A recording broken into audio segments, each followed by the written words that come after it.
नमस्कार, भूमाता ॲडव्हान्स वास्तूमध्ये आपले सर्वांचे स्वागत। तर आपला आजचा विषय आहे की ॲडव्हान्स वास्तू आणि वैदिक वास्तू यामध्ये काय फरक आहे।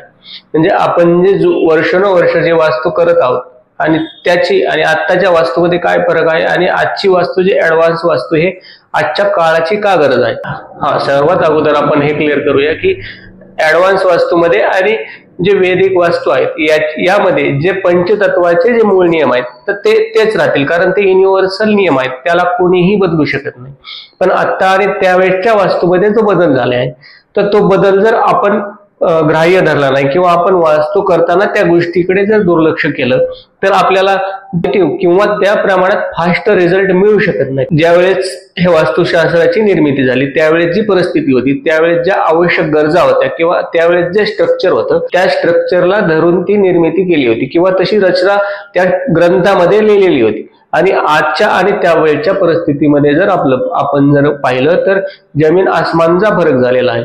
आणि जे आहेत तसंच जर आपण पकडलं तर त्या प्रमाणात आपल्याला पॉझिटिव्ह रिझल्ट मिळू शकत नाही, कारण काळ, देश, पात्र आणि परिस्थिती यानुसार प्रत्येक घटना आणि गोष्टी बदलत असतात। कारण त्यावेळेचे जे रीतिरिवाज वगैरे होते किंवा त्यावेळेस जे स्ट्रक्चर होतं ते त्यावेळेसाठी योग्य होते आणि आज जे आपण करतोय तर ते आजच्या गोष्टीसाठी योग्य आहे। म्हणजे जे वैदिक वास्तू आहे जे आपल्या ग्रंथामध्ये आहे ते त्यावेळेसाठी खूपच उत्तम होतं आणि चांगलं होतं। पण आज जे बदल झाले आहेत तर ते आपण ग्राह्य धरले पाहिजे, कारण आज आपण पाहत आहोत की घरामध्ये बदल काय झालेले आहेत।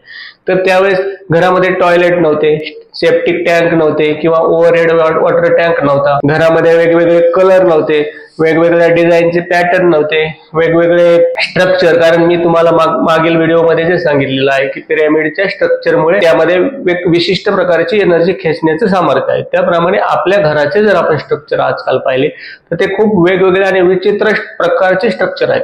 तुम्ही फ्लॅट संस्कृतीमध्ये जर गेला तर त्या ठिकाणी तुम्हाला असे विचित्र प्रकारचे घरं पाहायला मिळतात। मग तुमचं ज्याप्रमाणे स्ट्रक्चर असेल त्याप्रमाणे त्या घरामध्ये तशी एनर्जी क्रिएट होणार आहे। ज्या पंचतत्वाच्या दिशेला कमी अधिकता असेल त्याप्रमाणे तुमच्या मानसिक स्थितीवरती तो परिणाम होणार आहे। आणि प्रत्येक जसं घर असेल किंवा तुमची जशी वास्तू असेल त्या पलीकडे तुमचा विचार होऊ शकत नाही किंवा तुम्ही त्यापेक्षा वेगळा विचार करू शकत नाही, कारण तुम्ही ज्यावेळेस त्या वातावरणामध्ये जाता त्यावेळेस त्या एनर्जीच्या तुम्ही अधीन असता। ती एनर्जी तुमच्या सबकॉन्शियसला आणि तुम्हाला हँडल करत असते। मग ते तुमची छोटे घर असो, तुमचा व्यवसायाचं ठिकाण असो किंवा तुमची फॅक्टरी असो, यामध्ये हे सर्व पंचतत्वाचे नियम लागू होतात। त्या एरियामध्ये ज्या राहणाऱ्या लोकांच्या त्या सबकॉन्शियसवर, त्या मानसिकतेवर त्या वास्तूचा प्रभाव राहतो। एवढंच नाही तर त्या वास्तूचा प्रभाव इतर तुमचे जे डोमेन आहेत किंवा तुमचे त्या रिलेटेड रिलेशन आहेत किंवा त्या रिलेटेड जे तुमचे काम आहे, वर्क आहे, ऍक्टिव्हिटी आहे त्या रिलेटेड पण त्या वास्तूचा प्रभाव राहतो। कारण आपण मागील व्हिडिओमध्ये पाहिलेलं आहे की एका संसदेचा जो प्रभाव आहे तो पूर्ण देशावरती किंवा पूर्ण जगावरती पडू शकतो। त्याप्रमाणे तुमच्या घराचा, तुमच्या व्यवसायाच्या ठिकाणच्या किंवा तुमच्या फॅक्टरीमध्ये असणाऱ्या त्या फॅक्टरीचा पण प्रभाव, त्या एरियाचा, त्या स्ट्रक्चरचा प्रभाव हा तुमच्या जीवनातील सर्व जे तुमच्याशी जे कनेक्टेड आहे लोक आहेत किंवा जे डोमेन आहेत त्याच्यावर तो पडणार आहे। आपला मुद्दा मेन हा राहिला की आपल्या त्यावेळेच्या आणि आत्ताच्या परिस्थितीमध्ये बदल झालेला आहे। तर आपण पाहत आहोत वेगवेगळे शेप आलेत, कारण प्रत्येक शेप, प्रत्येक डिझाईन, प्रत्येक कलर हा प्रत्येक एलिमेंटला, प्रत्येक प्लॅनेटला प्रदर्शित करतो। आणि हे प्रत्येक घरामध्ये वेगवेगळ्या दिशेला वेगवेगळ्या ऍक्टिव्हिटी आलेल्या आहेत।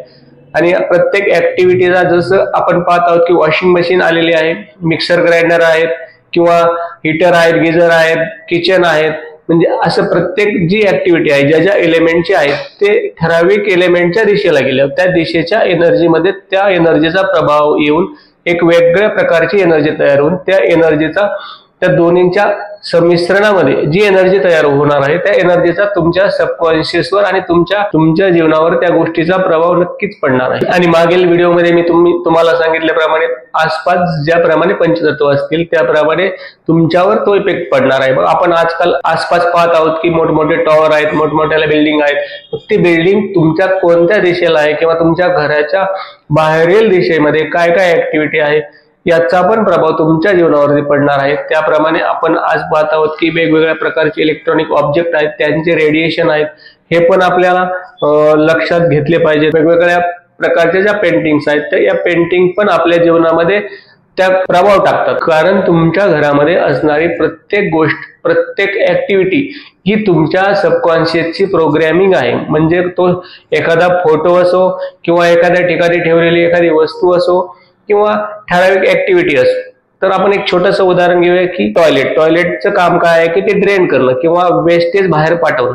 मग ते पॉझिटिव्ह एलिमेंटच्या किंवा एखाद्या पॉझिटिव्ह दिशेला जर आलं तर त्या दिशेचे ऍट्रिब्यूट ते ड्रेन करतं। त्या पंचतत्वाच्या किंवा त्या दिशेच्या रिलेटेड जे तत्व आहे, जे ऍट्रिब्यूट तुमच्या जीवनामध्ये आहेत त्या गोष्टीला ते ड्रेन करतं। म्हणजे याप्रमाणे ही प्रत्येक ऍक्टिव्हिटी आहे, प्रत्येक वॉशिंग मशीन आहे, हीटर आहे, गिझर आहे आणि या प्रत्येक जे ऑब्जेक्ट आहेत किंवा या ज्या वस्तू आहेत त्यांचे एक गुणधर्म आहेत आणि ते गुणधर्म त्या एनर्जीशी अलाइन झाल्यामुळे ज्या प्रकारची एनर्जी होईल त्या प्रकारे तुमच्या जीवनात त्याचा फरक पडणार आहे। मग हे वैदिक वास्तूमध्ये त्यावेळेस या गोष्टींचा उल्लेख नव्हता। काळ, देश, पात्र, परिस्थिती यानुसार या गोष्टी बदलत जातात आणि हा जो बदल आहे, हा बदल जर आपण नाही पकडला किंवा निसर्गाचा तो नियम आहे, परिवर्तन हा संसाराचा किंवा निसर्गाचा मुख्य नियम आहे आणि या परिवर्तनाला धरून जर आपण नाही चाललो किंवा परिवर्तन आपण नाही स्वीकारलं तर आपण मागे पडू। आणि तुम्ही पाहत असाल की प्रत्येक प्रॉडक्ट, कोणती कंपनी असो का कोणताही प्रॉडक्ट जो मार्केटमध्ये आहे तो परिवर्तन त्याने स्वीकारलं नाही। जसं नोकियाचा मोबाईल आपण पाहिलं किंवा इतर जे काही वेगवेगळ्या 4 व्हीलर्स पाहत आहोत त्यांनी त्यांच्यामध्ये चेंजेस नाही केले तर ते मागे पडतात। याप्रमाणे आपल्याला वास्तू करताना पण जे परिवर्तन झालेलं आहे, या परिवर्तनाचा बारकाईने निरीक्षण करून तुमच्या जीवनावर जो प्रभाव झालेला आहे तो कशामुळे झाला आहे, कोणत्या गोष्टीमुळे झाला आहे हे न पाहता एक जे ठोकताळे आहेत की आग्नेयाला किचन पाहिजे, पूर्वेला दरवाजा पाहिजे, उत्तरेला दरवाजा पाहिजे किंवा नैऋत्य कोपऱ्यामध्ये जो कर्ता पुरुष आहे त्याने झोपलं पाहिजे,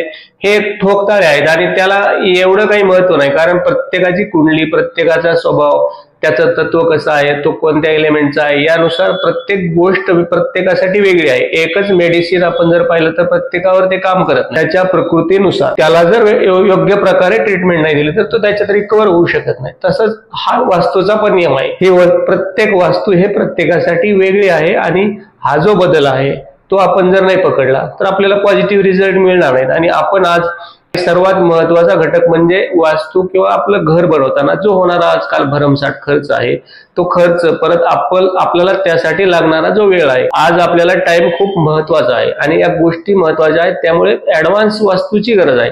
कारण ऍडव्हान्स वास्तूमध्ये काय, आपण विदाऊट तोडफोड, कारण तोडफोड करणं म्हणजे प्रत्येक गोष्ट शक्य नाहीये, विदाऊट तोडफोड करून त्या वास्तूला बॅलन्स करणं म्हणजे वास्तू आहे। आज अँड्रॉइडचं युग आहे आणि या युगामध्ये जर आपण लँडलाईन फोन किंवा जुना जो नोकियाचा ब्लॅक अँड व्हाईट फोन सुरुवातीला निघाले होते ते फोन जर आपण वापरले असतं ते चालणार नाहीत। कारण काय तर आज त्याच्या गरजा खूप वाढलेल्या आहेत, त्याच्यात वेगवेगळे ऍप आलेले आहेत, वेगवेगळे आपल्याला जीवनावश्यक गोष्टींचा त्याच्यामध्ये ऍप आहेत। म्हणजे आज ती काळाची गरज झालेली आहे आणि आज अँड्रॉइड युगामध्ये जर आपण साधा मोबाईल वापरायचा ठरला तर तो आपल्याला फायदेशीर होणार नाही। फक्त कम्युनिकेशनसाठी त्याचा उपयोग होऊ शकतो, पण आपल्याला आजच्या लाईफस्टाईलमध्ये ते उपयोगी होऊ शकत नाही। याप्रमाणे आपण आता वास्तू करताना ऍडव्हान्स गोष्टीचा वापर नाही केला तर आपल्याला म्हणावे तसे आणि पॉझिटिव्ह आणि फास्ट रिझल्ट मिळू शकत। तर या प्रकारे मी आपल्याला एक सोप्या भाषेत हे सांगण्याचा प्रयत्न केला। ही माहिती आपल्याला नक्कीच आवडली असेल तर आपण आता येथेच थांबूया, भेटूया पुढील व्हिडिओमध्ये। पुढील व्हिडिओमध्ये आपण पाहणार आहोत की ऍस्ट्रोलॉजी ही काय आहे, ज्योतिष काय आहे आणि त्याच्यानंतरच्या पुढच्या व्हिडिओमध्ये आपण ऍस्ट्रो वास्तू काय आहे हे पाहणार आहोत। तोपर्यंत नमस्कार।